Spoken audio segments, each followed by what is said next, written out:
Send me a message, like location. I'm gonna come. Whatever you want, doesn't matter. Ireland, New York, Brooklyn, or Moscow, doesn't matter.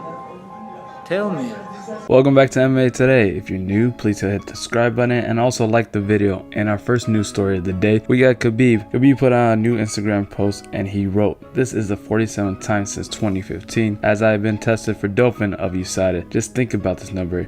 This surprised me because I thought Khabib was retired. Why is he still in the USADA pool if he's retired? Does this mean a comeback, or is this for him to hold on for his belt as long as possible?" Well, Big John McCarthy and Josh Thompson weighed in about the subject on their podcast Weigh In. Anyways, okay, so where do we go from? What's the Joe Rogan and Khabib thing going on? What? Well, Khabib just saying that he's still in the USADA pool and he's tested 47 times in the last 5 years. Yeah. Okay. Which is, I mean, I think we kind of all know where this is going. There's a little bit of talk and conversation with the GSP thing still potentially happening. I mean, that's the only fight. I'm telling you guys right now, that is the only fight. And if you have it for him, he has got the right manager to get the deal done. Not because it's Ali, but because Ali knows GSP. He has trained with GSP at Henzo's. He knows GSP. He's been around GSP. They have that relationship of, hey, if you want to do it, let's do it. Let's just be honest with each other. I think Ali can call up GSP and say, hey, let's just be honest with each other. Are we going to do the fight and not? Then let Khabib brought right off into the sunset. And if GSP he's serious about it, which it sounds like, or I don't think he would still be in the drug pool. He wouldn't be in USADA's drug pool thing if he wasn't. No, he would drop out. If he didn't think there was a possibility of it, he'd be out. Yeah, I think so too. I don't think there's not one other fight that interests him at all. It's not going to happen. So there must be something going on where they're and as much as I know about Khabib, I don't know about that. You know, I'm just saying that I just think that he wouldn't be doing the drug test still. That's because he knows if he tells you, you'll tell everyone that'll get him in trouble. So come on, man. You would spill the beans. No way. You would tell me, and I'd tell everyone. What a jerk. Oh man, what a jerk.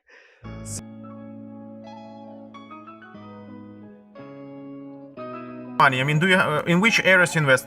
Some people know that you are co-owner of Proper 12, but do you have other businesses where you have stakes, and like what spheres of business do you put your money into? I have many businesses, and I'm involved in many things for sure. You know, obviously I've got the Proper 12, I've got McGregor Fast, I've got the Mac Live Media. I've also got Paradigm Sports Management. I've got property development work going on here as well. I've got my hand in many pies. You know what I mean? Many good things that are going on.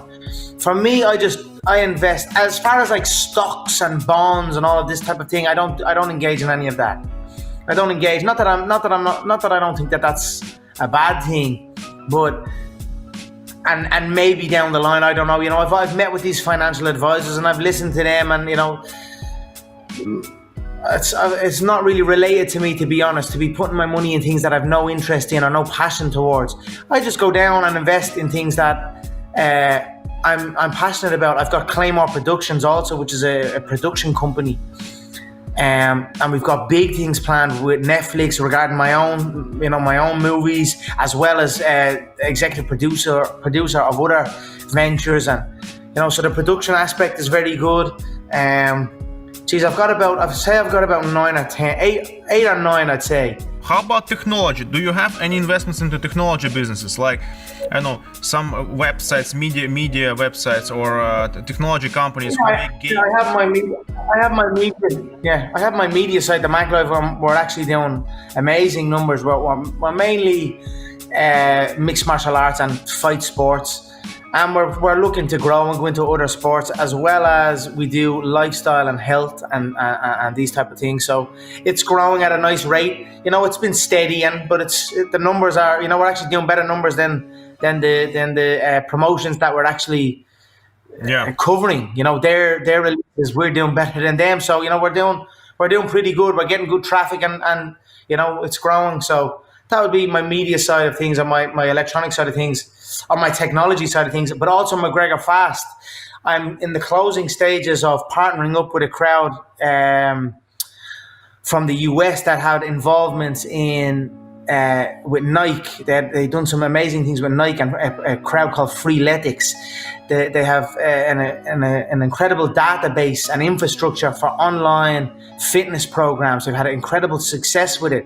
So we are engaging in that process now. So pretty soon that will be done, and we'll be ready to launch that. And it will basically get you, the consumer, the person, will be able to train with me and under my guidance with the sport and by the sports scientists that have trained me. The entire program that got me to where I am will be readily available, and you'll be able to train from your home. So we're excited about that, as well as we are building. There will be McGregor Fast gyms all over. In our second news story of the day, we have Tony Ferguson. Tony Ferguson put out a post. He wrote, "Time to rise. Dark Knight rises again. Let's close out 2020 in style. Michael Chandler, you asked for it. Championship only, December. Dana White, Sean Shelby, UFC. Michael Chandler, my Matt, champ." So he's pretty much calling on Michael Chandler for a fight in December. We know about that the December card is very weak. A lot of fights got canceled. So who knows, he might be able to close out the season with a bang. And I'm really excited for that. And in our third news story of the day, Paul Felder shared his weight cutting process and all the MMA training he did right before the Dos Anjos fight. I took this fight I took it on 5 days notice. Let's be real, I had about 3 days to make weight, and you know, now that it's all said and done, I can kind of stop lying about things and be a little more honest. I said a little bit about it in the post-fight to Mike, but the weight was more than what everybody thinks it was. I mean, I went for an hour and 5-minute run doing an uphill gradient workout for my triathlon training, and I weighed 178 after the run without drinking anything during the run. So I probably woke up on Monday morning at least 182, 183. So you'll say, well, let's be, you know, skimpy about it and say I was 180 on Monday. So from 180 on Monday to 156, and first one's on the scale on Friday. Khamzat Chimaev is already working on his next fight after Leon Edwards. In a post on Twitter, he put the caption to Israel Adesanya, "Do you want to fly?" and shows a video of him slamming his opponent.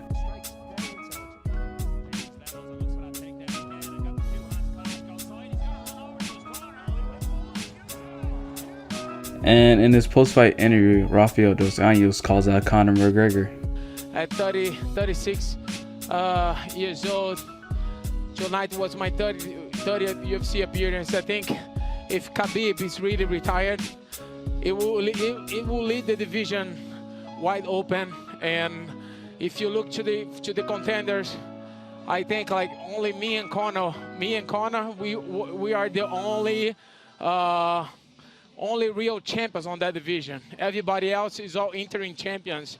So I think if the division is open, I think me and Conor is a fight to make.